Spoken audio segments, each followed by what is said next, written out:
Welcome back. Our final presenter is Reon Schutte. Reon is a top-rated presenter receiving such accolades as the 2011 Speaker of the Year for Entrepreneurs Organization. His audiences range from business executives and government leaders to war veterans, cancer survivors, prisoners, students at risk, youth, and more. Across cultures and countries, ages and differences in background, Reon's story resonates with his audience and inspires people because the lessons he shares from his personal life experience are universal wisdom. He's originally from South Africa and was a highly decorated member of his country's elite special forces, where he rose to the rank of colonel. He spent 18 years in his country's military, then nearly 13 years as a prisoner of war in Zimbabwe. He gained his freedom just over 7 years ago. Since his release, Reon has been sharing his story with audiences all over the world. To date, approximately 1 million people have heard him speak. Millions more have read about him or heard of him on the radio or TV. His first book was just published this past January, and he is already an international hit, and a movie is in development. Brookfield Academy invited Reon to speak to you because our theme for this year is Character Takes Courage. As you hear in Reon's story, it took a lot of strength of character, especially strength of mind and soul, to survive his ordeal. Reon's story, however, is more than surviving. It's about thriving. It's about being a victor instead of a victim. It's about having a positive attitude, even the worst of circumstances, and despite having experienced the worst of circumstances. When life is going well, it's easy to be braver, to be strong of mind and heart and soul, or to do the right thing. It's when things aren't going well in your life, or when it seems you are totally alone, that it takes true courage to keep going, to keep trying, to stay positive, to do your best, and to make the right choice. Character does take courage. Reon stands before us as an example of what a human being can overcome, and of what we all have the potential to become. His story is an invitation to each of us to set ourselves free, to live successful, joyful, meaningful lives. Let's give a warm welcome to Reon.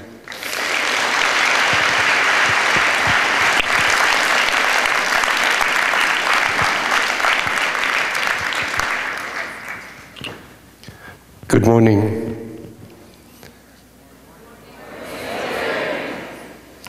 My name is Reon, and I'm a South African. First, I just want to take this opportunity to thank Dr. Solzrud for inviting me here today, and for thanking one of you, Meg Griffin, that started this whole thing and got me here today. I also want to thank each and every one of you for being here today. I'm an Afrikaner. That means I am a white African. I'm going to tell you a story today that's going to sound like a novel. It's going to sound like it's a movie, which it would be soon. But it's just a part of my life. Before I tell you my story, I'm just going to show you a very short, brief interview that was done with me by one of the biggest news broadcasters in Africa 2 days after my release. After that, I'll share my story with you. Welcome to tonight's show, and in our lead story, Reon Schutte has survived 12 years in Chikurubi prison, locked up for 22 hours a day in a cell with 50 other prisoners, so cramped that while sleeping they all have to turn over at the same time. No exercise, hardly any food, lots of lice, and occasional beatings. I spoke to him on Friday, his second day of freedom. When he left the country, P.W. Bush was president. When he returned on Thursday after 12 years in a Zimbabwean prison, his former enemies were in charge. For them, he only had thanks. I just want to thank President Mbeki, the South African government, and the Zimbabwean government for releasing me, giving me a chance to be part of the new South Africa. In 1990, Reon Schutte went to Zimbabwe. 20 28-year-old SADF soldier on a covert mission, allegedly spying on the ANC. In March 1992, he was arrested with a stolen car and unlicensed weapons. Reon was no ordinary car thief. After 2 years in Harari's remand prison, he was sentenced to 26 years in Chikurubi. It was terrifying, unbelievable. Who was there to help you? No one. No one. Who was defending you? I had no defense. So was there a feeling that you'd been abandoned? Yes.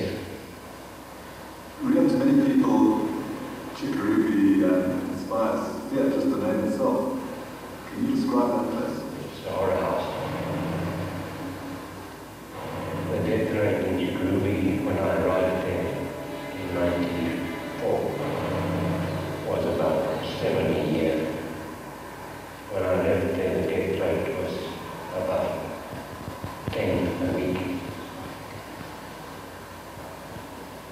There's no food, there's no running water.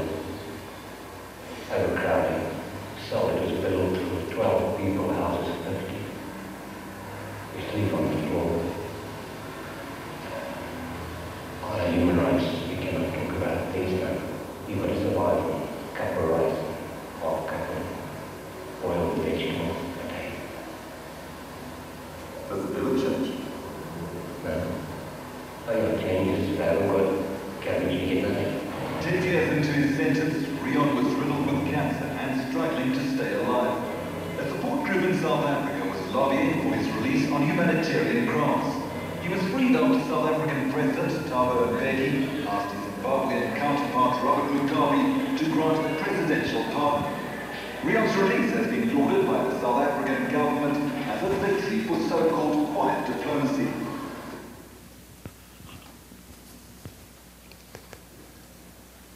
Sometimes in life, so many of us spend so much time regretting the past and worrying about the future that we very seldom have time to appreciate life.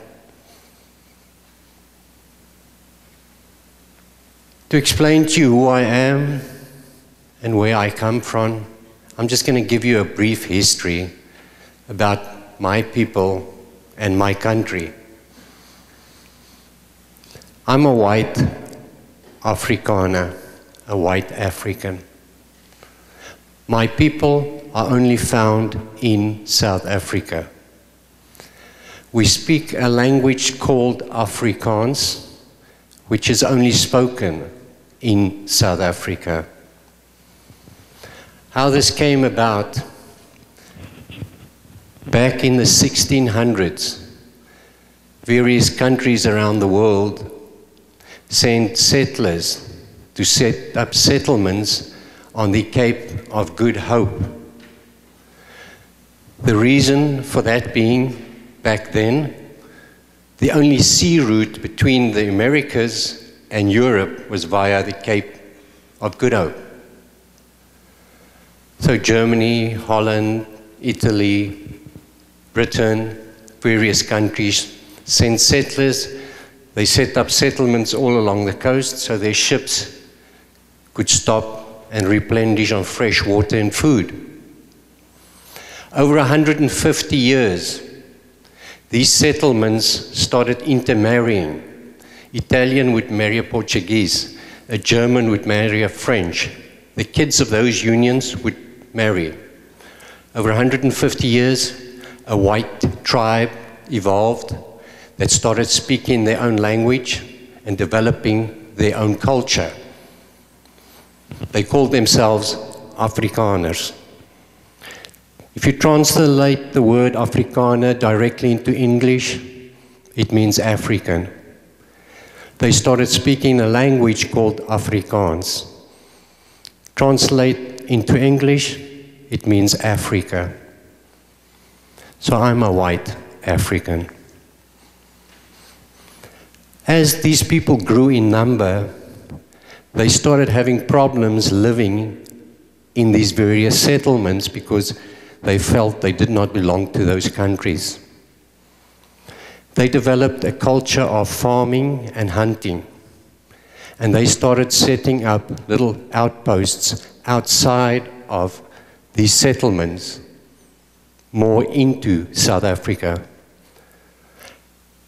Once their number was big enough, they decided to migrate, and they started going up north into South Africa. At that stage, there was no indigenous black people in South Africa. They were all migrating from up north down south.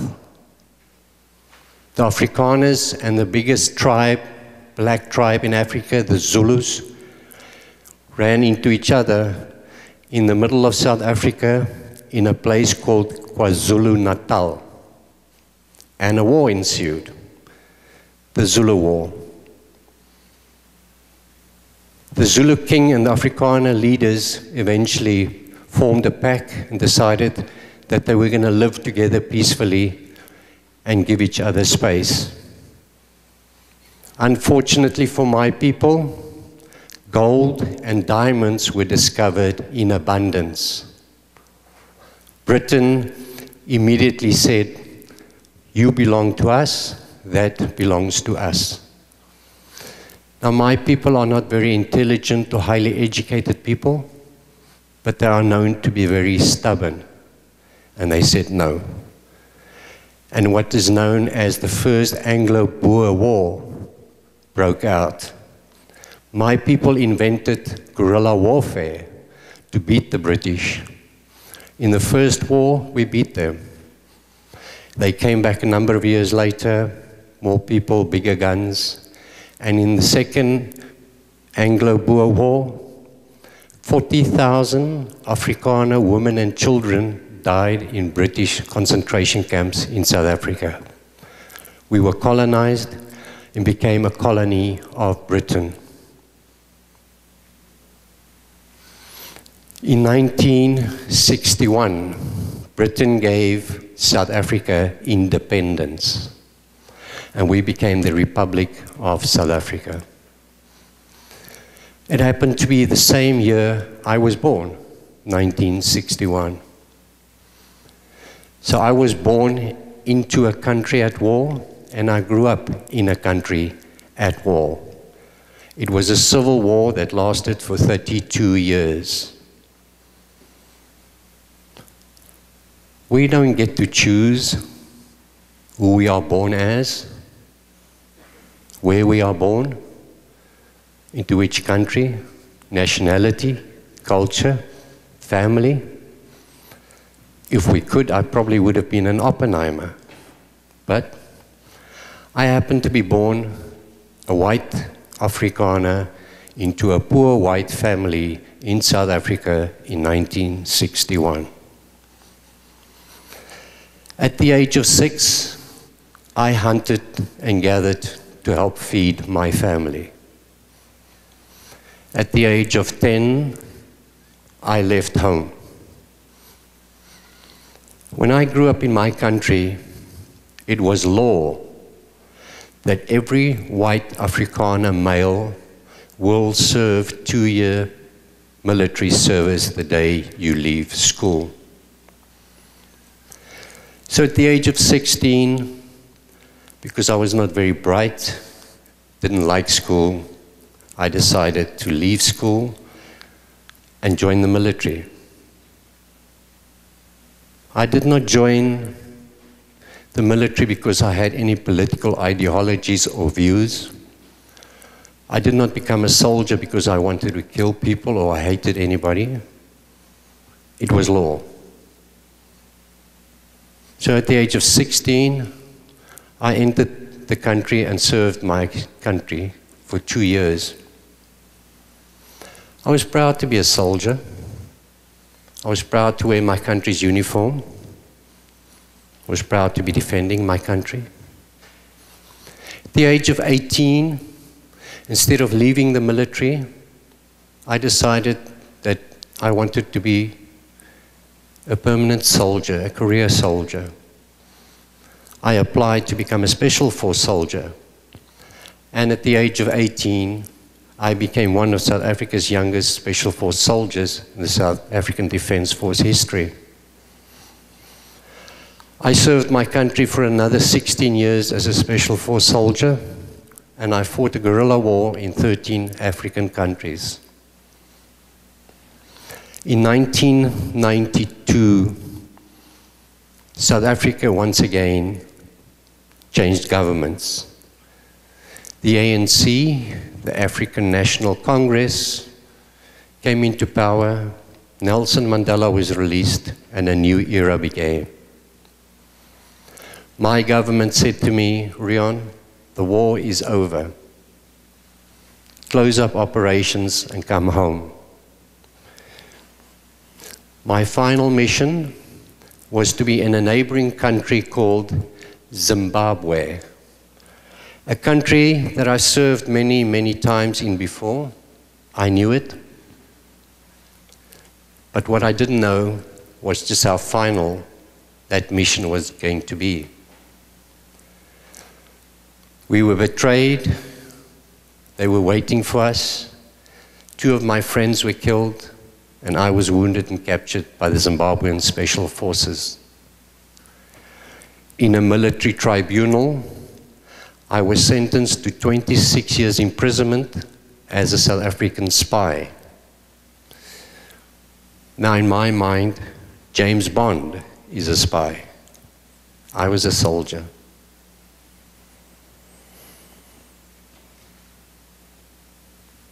I was sentenced to a prison by the name of Chikurubi. Chikurubi has been declared as one of the worst prisons in the world by Amnesty International, Red Cross International, and various other organizations. The survival rate in Chikurubi when I entered it was 10%. When I arrived at Chikurubi, I learned that I was the only white amongst 5,000 black prisoners and 2,000 black guards. To me, these were the same people I fought my whole life as the enemy. To them, I represented everything that was hateful, wrong, and bad in Africa. Not only was I a white Afrikaner, but I was also a white Special Force soldier from South Africa. When you enter Chikurubi, they strip you naked. They take away your clothes, your possessions, your humanity, your dignity, and very, very slowly, your life. After they stripped you naked, they issued me with 3 filthy, lice-infected blankets, a short pants, and a short-sleeve shirt.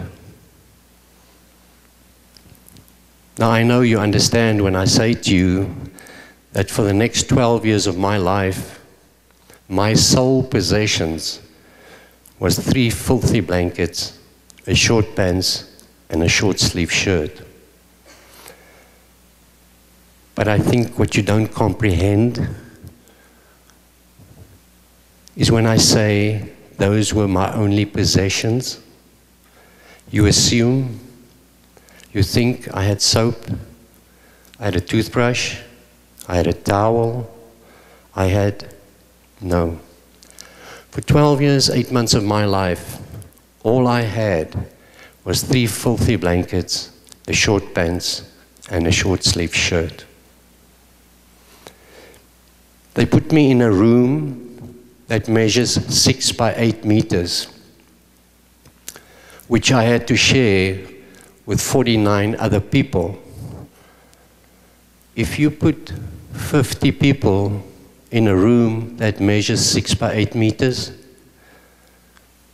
it kind of crowded. It was so crowded that at night when we slept, half of us would lie on our sides, pressed back to back together. The other half would sit with their backs against the opposite wall and their knees drawn up. And half the night we'll swap, so everybody gets a chance to lie down.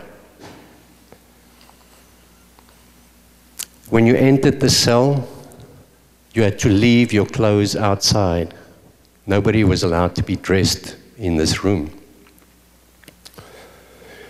We were locked up 24 hours a day, 7 days a week. The light burnt 24 hours a day, 7 days a week. We got fed once a day on a half cup of rice and a half cup of cabbage leaves. We got running water once a month for 2 hours. As part of our punishment, the guards would come every morning, starting one end of the prison, using wooden clubs the size of baseball bats. They would systematically start beating their way through the prison until every prisoner has received their punishment for the day. The toilet in this room consisted of a hole in the corner of the room, in the floor, just a hole. They could not flush or had no running water. We could only clean it once a month. I think you can imagine what a hole like that smells like with 50 people using it 24/7. You could only clean it once a month. But the sight of that mess, I still have nightmares about that. This is a recreation of the prison.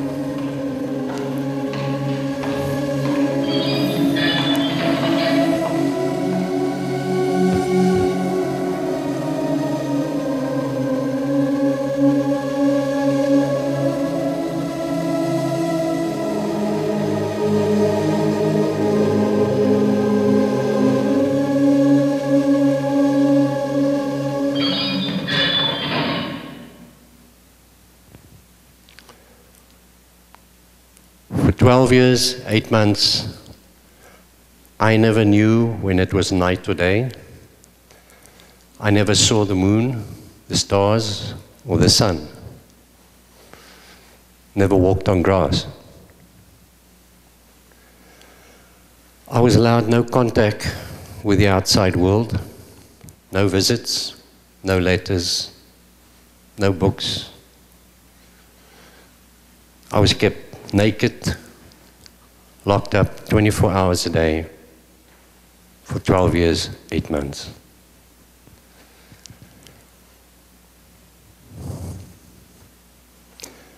It sounds impossible that somebody can survive something like that, but it is. In the first 3 to 4 years of my sentence, I smuggled hundreds of letters out of that prison. How do you smuggle a letter out of a prison if you're locked up naked 24/7 and never get out? I made friends with the local guys, made a deal with them. They would make a deal with one of the guards. The guards would bring him a piece of paper and a pen. He'd give it to me. I'd write a letter, fold it, write an address on it, give it back to this prisoner with that one meal a day as payment. He would give it to the guards. How many of those letters actually ever left the prison? I cannot tell. But out of hundreds of letters over 3-4 years, I know of one. One letter that made it out of that prison. And I know that because that letter was publicized in a magazine in South Africa. Somehow it reached the magazine, and this was a wildlife magazine that didn't print letters. But for some reason, they printed this letter. At that stage, South Africa had a population of 47 million people. I don't know how many of the 47 million people actually ever read that letter or saw that magazine, but I know of one. One young guy. His name is Philip Albertine. He was a young college student about your guys' age. Philip has never heard of me, didn't know about me, knew nothing about my story. But he read this magazine, read the letter, and he took it to his family, who were just normal farmers. And he said to them, I want to help the South African soldier in captivity. His family later told me they thought, he's young, humor him, next week he'll be on to something else. They said, what do you want to do, Philip? He said, I want to start a support group for this guy. They said, okay, we'll be your first supporters and we'll tell the rest of the family, thinking that in a week or two, Philip will be doing something else. What they didn't bargain on was that for the next 10 years of Philip's life, he would not forget me one day. Philip was instrumental in starting a support group that eventually spanned around the world. He had governments around the world calling on Zimbabwe to release me and send me home. About the same time, 3-4 years into my sentence, I got extremely ill and needed to see a doctor. Now in Chikurubi, there ain't no doctors. There's no medical treatment, and there is no medication. You get sick, you get better, or you die. I saw many of my friends die just because of lack of a common malaria tablet or common cold medication. But my support group in South Africa heard that I was ill and needed a doctor. They lobbied the South African government, to lobby the Zimbabwean government. A lot of politics. Eventually a doctor was allowed in to examine me. Upon examining me, the doctor diagnosed prostate cancer and ordered immediate operation.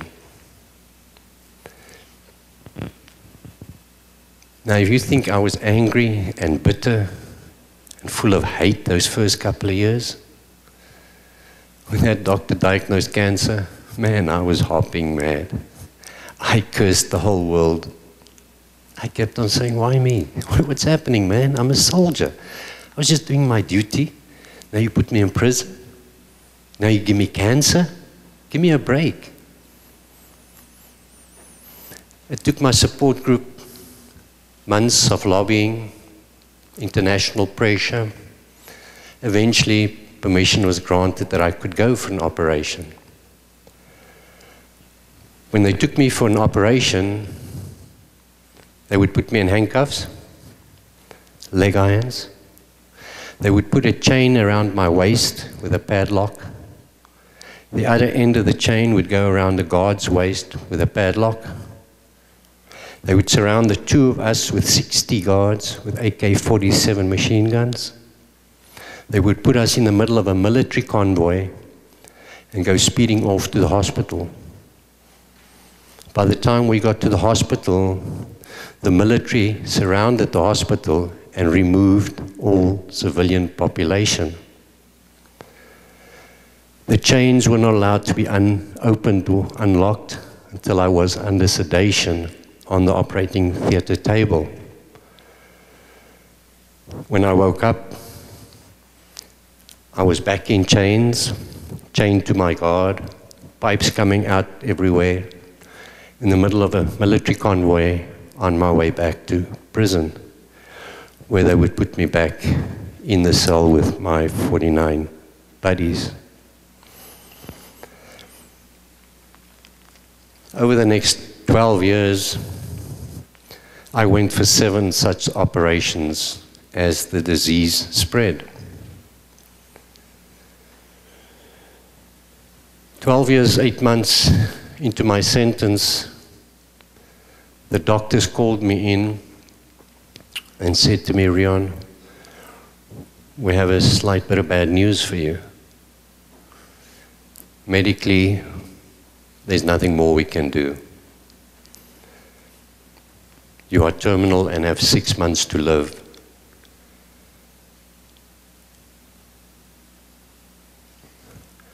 I've told this story across the world a couple of thousand times,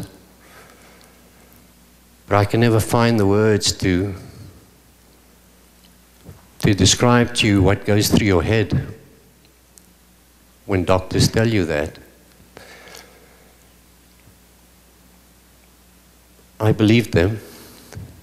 I knew it was the truth. But somehow I just could not accept it. At that stage, I was weighing 48 kilograms, didn't have a tooth in my mouth, and I knew I was dying. I went back to that prison and I walked around for days, and I kept on thinking, what kind of God is out there, man? They'll make me suffer for 12 years, 8 months, and then kill me. This sucks. This doesn't work. For 12 years, 8 months, all I wanted was for that door to open.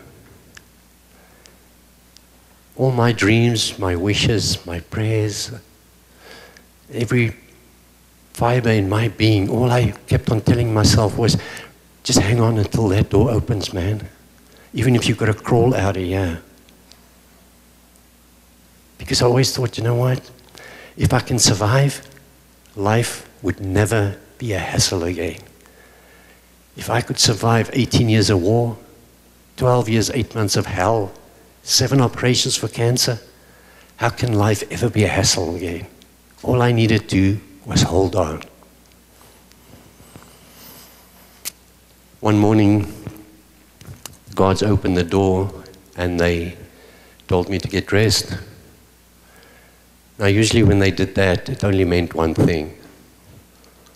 And I knew that morning if they were going to beat me, I wasn't going to make it. I knew if they beat me that morning, I wasn't going to get up. And I said to the guards, I said, hey, come on guys, give me a break here, man. What's up? They said, listen, just get dressed. They helped me to get dressed and they helped me down the stairs of this prison to the reception. Suddenly, I stood face to face with the world's press. There was no warning, there was no discussion. Nobody mentioned anything. Just one morning, they opened the door. Suddenly, I stood face to face with the world's press.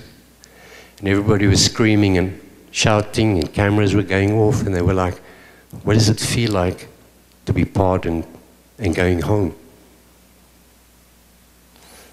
Now, to say I was stunned, it was putting it mildly. I stood there and all I could keep on thinking was, okay, this is a joke, right?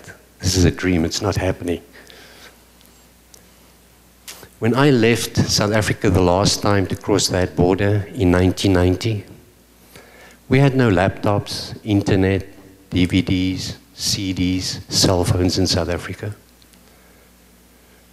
Suddenly one morning I wake up, I'm facing the world press, and one of the diplomats that came from South Africa to fetch me tapped me on the shoulder and he said to me, Reon, somebody wants to speak to you. And he handed me a cell phone. I took the cell phone, I looked at it, and I thought, okay. I've never seen one, but the guards told me about a cell phone. This is a cell phone. And I looked up, and the world press was watching, and I thought, okay, try and look intelligent, yeah. And this guy tapped me on the shoulder again, and he said, Reon, speak, they're waiting. And I went, hello, come in, over. That's 7 years ago. First time in my life I saw a cell phone was 7 years ago. They put me on a military jet, and they flew me back to South Africa, my country. When I landed in Johannesburg International Airport, the whole world press was waiting for me once again. I did it. I survived. I made it home. On the airport, in front of the world press, the South African government informed me that I did not work for them, that I worked for the previous government, the apartheid regime, and that I'm going back on trial as a war criminal. They also told me that out of a family of 7, I had 1 surviving family member left alive. And that was a sister I haven't seen or spoken to in over 20 years. I made it. I stood at that airport, terminally ill. They want to put me back on trial. No family, no job, no country. And I thought to myself, you gotta be kidding me, man. When's this gonna end?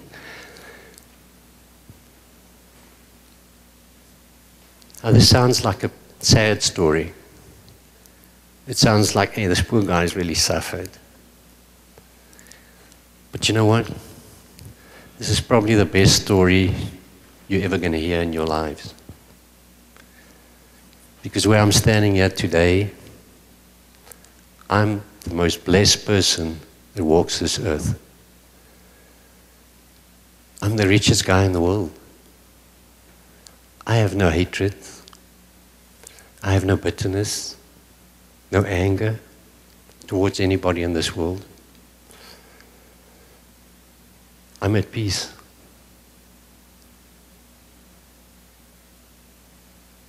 Because that little journey through that prison taught me more than I could have ever learned anywhere else under any other circumstances in the world. It made me who I am today, and I'm proud of who I am today.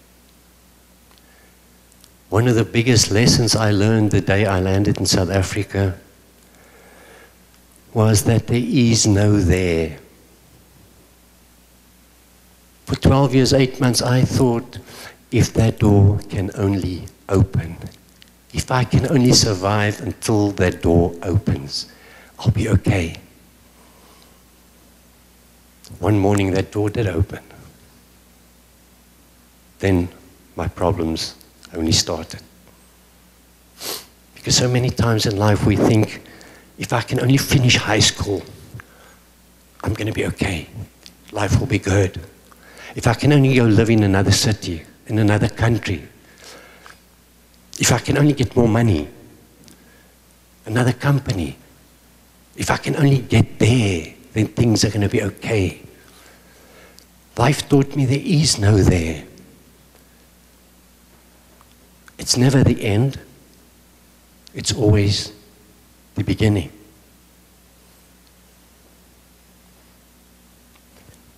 You know, smuggling those letters out of that prison taught me a very interesting lesson. It taught me that there is no such thing as failure. In my life, in my vocabulary, the word failure doesn't exist anymore. Because I don't look at failing a couple of 100 times of getting a letter out of that prison. I see it that I had to learn a couple of 100 lessons how to do it properly. Because what it taught me was that failure can only become a reality in your life if you choose it to be, if you give it permission. Because if you want to do something, become somebody, become something, achieve something, and you try and try and try and you die trying, you haven't failed. If 5 years, 10 years down the line you decide you want to take a different direction, you haven't failed. But the moment you say, I give up, I cannot do this, you choose to allow failure to become a reality. You know, so many people ask me about forgiveness. They say, how can you have forgiven those gods that tortured you every day? How can you have forgiven your country, the military, for not coming to get you or helping you? For many years I didn't. For many years I blamed them. I hated them. I hated the world. Until I realized one day that by hating them, I am allowing them to be in charge of my life. Because to me the word forgiveness means setting yourself free. Because what I learned in that place, if you hate somebody or have an issue with somebody or upset with somebody, they're in charge of your life. You're allowing them. If people can make you think of them and be upset and they're not even around, you are allowing them to do that. You're choosing to do that. But the moment you say to them, you don't exist in my life anymore, I forgive you, that doesn't exist anymore, you set yourself free. So by forgiving somebody, you're not doing them a favor. You're doing yourself a favor. You're letting go of the past and you're carrying on with your life as it should be.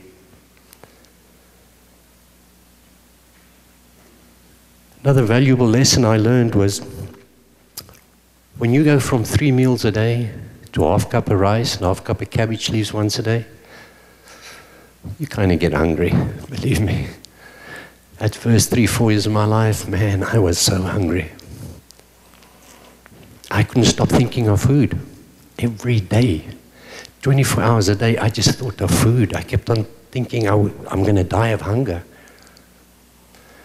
About 3-4 years into my sentence, I said to myself one day, I said, Reon, oh, time out, man. This is nuts. You cannot sit here for the next 26 years being hungry and fantasizing about food. It's not going to work. Now, I'm not very intelligent or educated, but I am very practical. So I said to myself, okay, let me look at this. Let me look at the facts. Fact, I was there for 3 or 4 years. Fact, I was eating the same amount of food every day. Fact, I was alive. So, if I wanted to be honest with myself, it wasn't the amount of food, the quality of food, how many times a day I got it, that was a problem. I was the problem. Because I did not want to accept that that food was enough. But the facts proved that it was enough. I was alive 3-4 years down the line, just eating that same food. So it was actually enough. So I was the problem. So I thought, okay, well, now how do I change that? I thought, okay, every time I think of food, I'm just going to tell myself I'm not hungry. Oh man, I must have said it 1,000 times, a gazillion times a day to myself. I even argued with myself about it. But I had nothing better to do, and I just kept on repeating it. I had no way of keeping track of time. I didn't know when it was night or day, when it was a week or a month. But it took a very, very long time. But one day, I was sitting in the cell there, and I thought, something shifted in my life. I couldn't actually figure out what it was for a while, and I thought, everything's the same. same amount of food, same beating, same filth. And suddenly I realized that for a very long time, I haven't been hungry or thought of food. You know what a shock that was? I was like, wow, wait a minute. I actually managed to reprogram my own mind. And that gave me such a feeling of empowerment to realize that although they had my body and they could do with me what they wanted to, they did not have control of my mind. I was still in charge. Because sometimes in life, we can't change our circumstances, but we can change our attitude towards our circumstances. It doesn't mean you have to accept what's happening, but you've got to accept that you are in that circumstances and you've got to change your attitude. When I realized that, I thought, well, how else can I use this to change my environment and my imprisonment? And I thought, okay, when those guards came every morning to beat me, man, do something. I was in the middle of this prison, so it didn't matter what side they started from. It took them 2.5 hours every morning to get to me. Now, I couldn't see them, but I could hear them. And the closer they got, the louder the cries and screams would get. And by the time they opened that door, oh man, I was a wreck. My head would be hurting, my tummy would be hurting, I'd be sweating. And I realized that it wasn't the actual beating that was going to kill me in the end. It was that 2 hours of waiting every morning that was going to kill me. So I thought, okay, if I could do it with the food, I'm going to do it with the beatings. So every morning, when I heard them coming, I would say to myself, hey, Reon, just chill, man. You know what's going to happen. You can't run, you can't hide, so why stress about it? Just chill out. I don't know if you ever told yourself not to worry about something. Oh boy, then you stress. But I just kept on doing it, doing it, doing it. It became an automatic response. The automatic response became a mantra. It didn't make a difference to anybody. It took a long, long time. One morning, the guards came in, they beat us, and as they were leaving, I thought, wow, I didn't hear them come this morning. That's weird, first time. Next day, the same thing happened. Again, I proved to myself that I could recondition my mind. The first couple of months made no difference to anybody but me. I never spoke about it, never told anybody about it. One morning, they came, opened the door, they beat everybody, didn't touch me, and walked out. As they were leaving, I thought, wow, man, Christmas, first time, missed. They never beat me again. Now, I don't know how this works. I'm not a psychologist, psychiatrist. I just know that the moment I stopped fearing those people, they stopped beating me. It took a while, but somehow they sensed that I stopped fearing them, and they stopped beating me.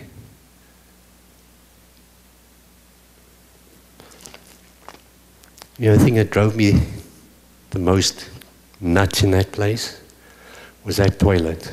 Oh man, I couldn't handle it. I sat there and freaked out about it for years, every day. One day I was sitting there and I thought, okay, Reon, whoa, time out, yeah, man, time out. You cannot sit here and be obsessed with a filthy toilet your whole sentence. You got choices, man. You got one or two choices here. Either accept it and ignore it like everybody else does, or if it's really such an issue, do something about it. And I thought, okay, I got no money to pay these guys to clean it. I can't order them to clean it. Can't force them to clean it. And it doesn't seem to be bothering anybody but me. So, that month when I got my bit of water, without speaking to anybody, I stood up. I walked to that mess, and with my bare hands and my bit of water, I cleaned it. Now I've done some nasty jobs in my life, but that takes the cake, man. And while I was on my knees cleaning it, for the first time in years, I heard that whole cell go dead quiet. You could hear a pin drop. And I felt 49 pairs of eyes burning into my back. And the collective thought going through that cell was, this honky's just flipped, man. He's just lost it. When I got up there to walk back to my place, they didn't look at me. Nobody wanted to look at me. They thought, well, if this guy flipped, we don't want to talk to him. Nobody said thank you. Nobody asked why. And I didn't do it for them. I didn't do it to impress anybody. I didn't do it for them. I did it because it bugged me.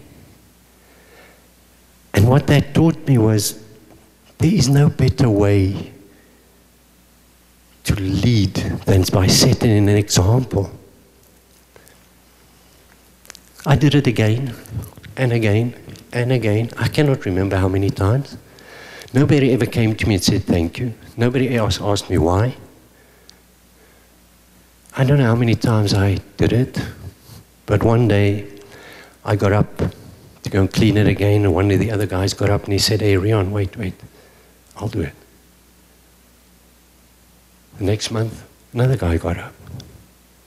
It became an unspoken, unwritten rule in that cell that everybody would get a chance to use their bare hands and their bare water to clean that mess.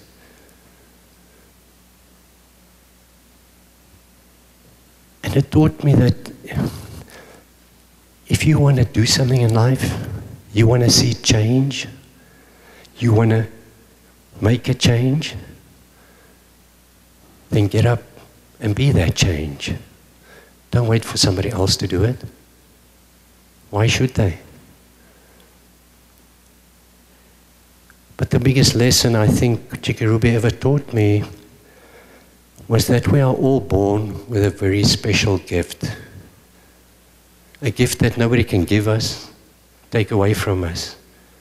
A gift each one of us are in charge of. And that's the gift to make choices. Because only you can choose for yourself what you want in your life. Because if you think about it, we make choices every second of the day. Not every 5, not every 10 seconds. Every second we make choices.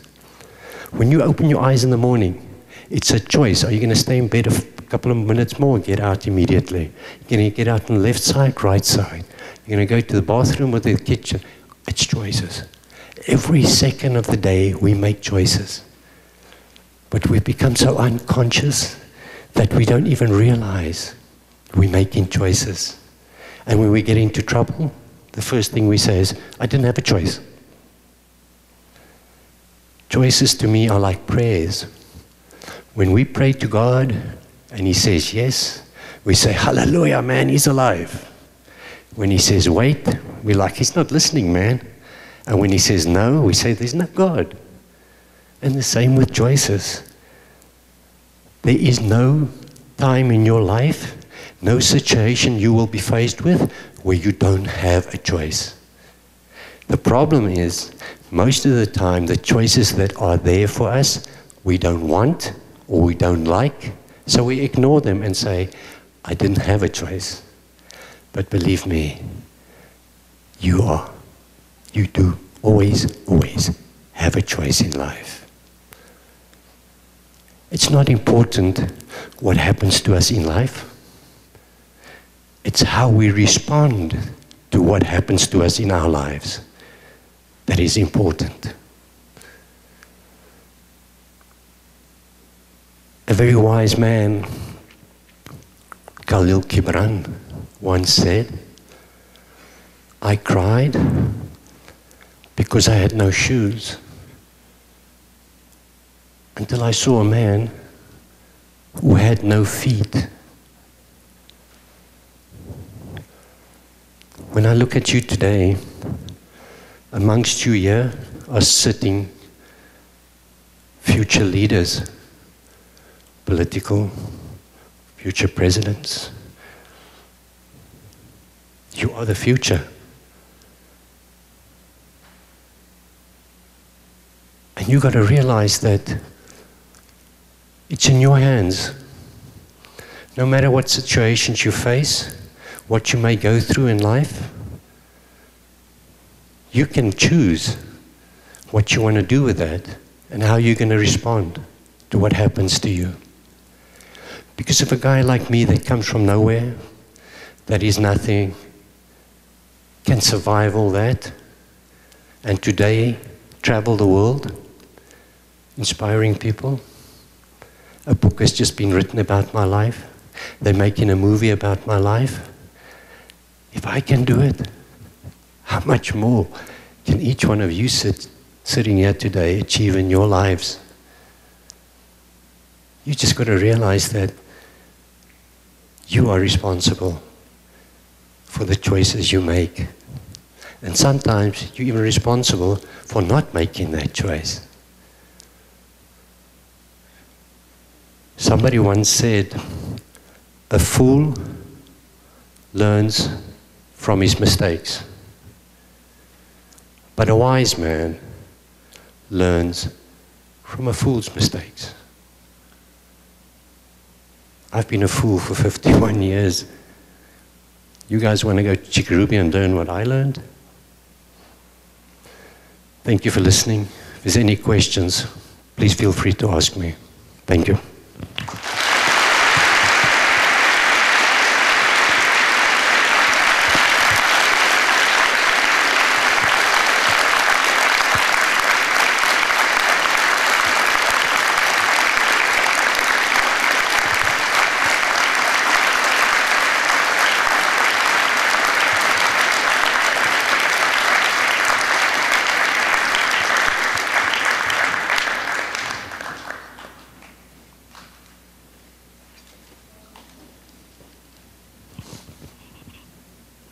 The other prisoners you were with, have any of them been free? How often are they free? Thank you for the question. No, unfortunately, the death rate in Chikurubi is 99% at the moment. 2 years ago, I managed to secure the release of 3 other prisoners that was there for 20 years, and I'm still in contact with them, some of the prisoners in the prison, and I'm still trying to work on securing the release of those that I can. Thank you.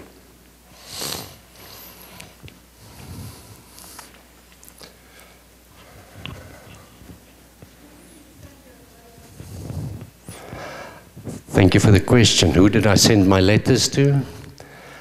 I probably wrote to every address I could recall from memory, any newspaper, any magazine I could think of.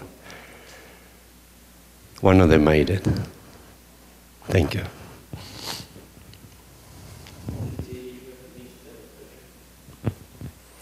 Thank you for the question. Yes.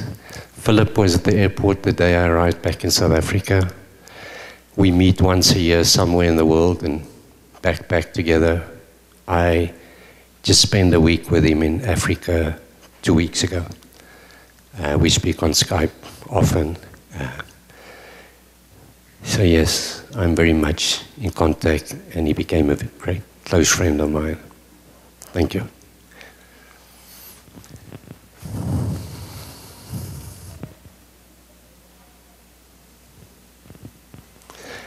Thank you for the question, asking me if there's anything you can do to help. Yes, if you go to my Facebook or my website, there's various ways that you can help. I appreciate that. Thank you.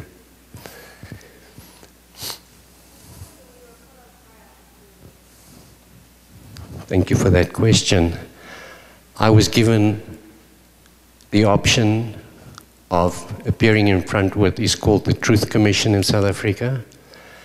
And by that, I had to name names, dates, from the day I entered the military till the day I got arrested. And that would have meant implicating hundreds of people. If I did not, I was dishonorably discharged, lost my medical pension and rank. I choose not to go, and I left the country. Thank you. Yeah.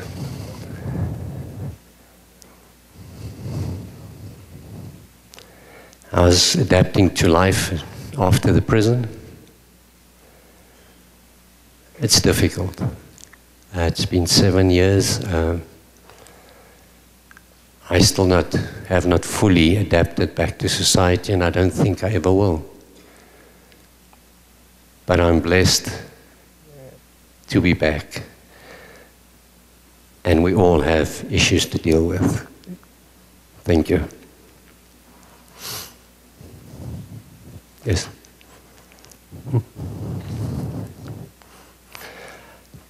Do I still have the disease? Thank you for the question. I still have health issues, yes. Thank you.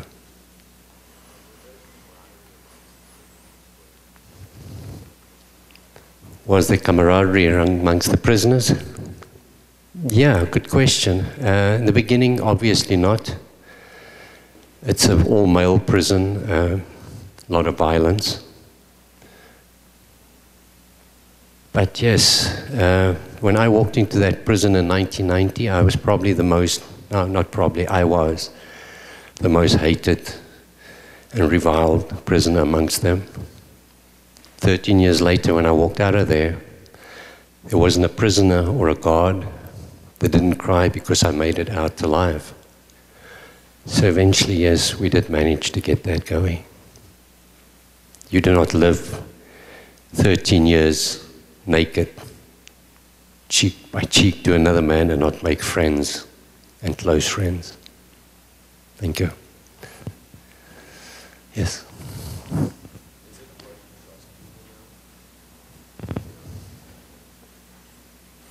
Thank you for that question. Is it hard to trust people now? Yes. Yes, it is. But I've learned it's not about trusting people. I just got to make sure that people can trust me. Thank you. Yes.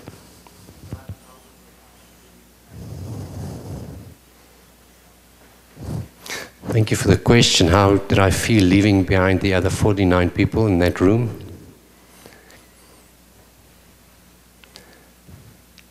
It is still hard, knowing that there are some good guys there. But I try my best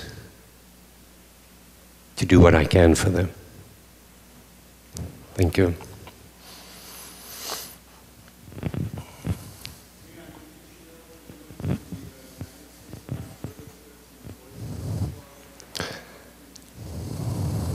Thank you, Doctor.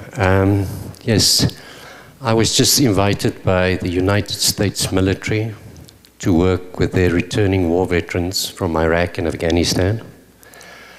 I also work with the Boys and Girls Club all over America. I also have orphanages. I have one in Zimbabwe, I have one in Mexico, and one in Guatemala that I support. My mission in life is to serve others that's less fortunate than me, and especially the youth, which is close to my heart because I think they are the future.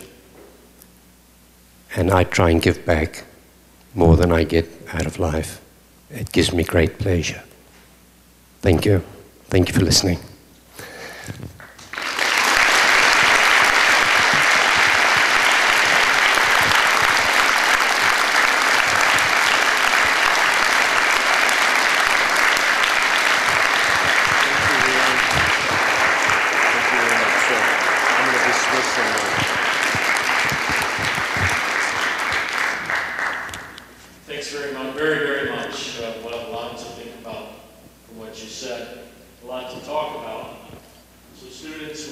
have lunch now, and at 1 o'clock we gather back here. Think about what Reon told you, what all the speakers you've heard and shared with, and have some conversations with each other about what's been going on. And again, at 1 o'clock we gather right back here. We have a award ceremony and then the talent show.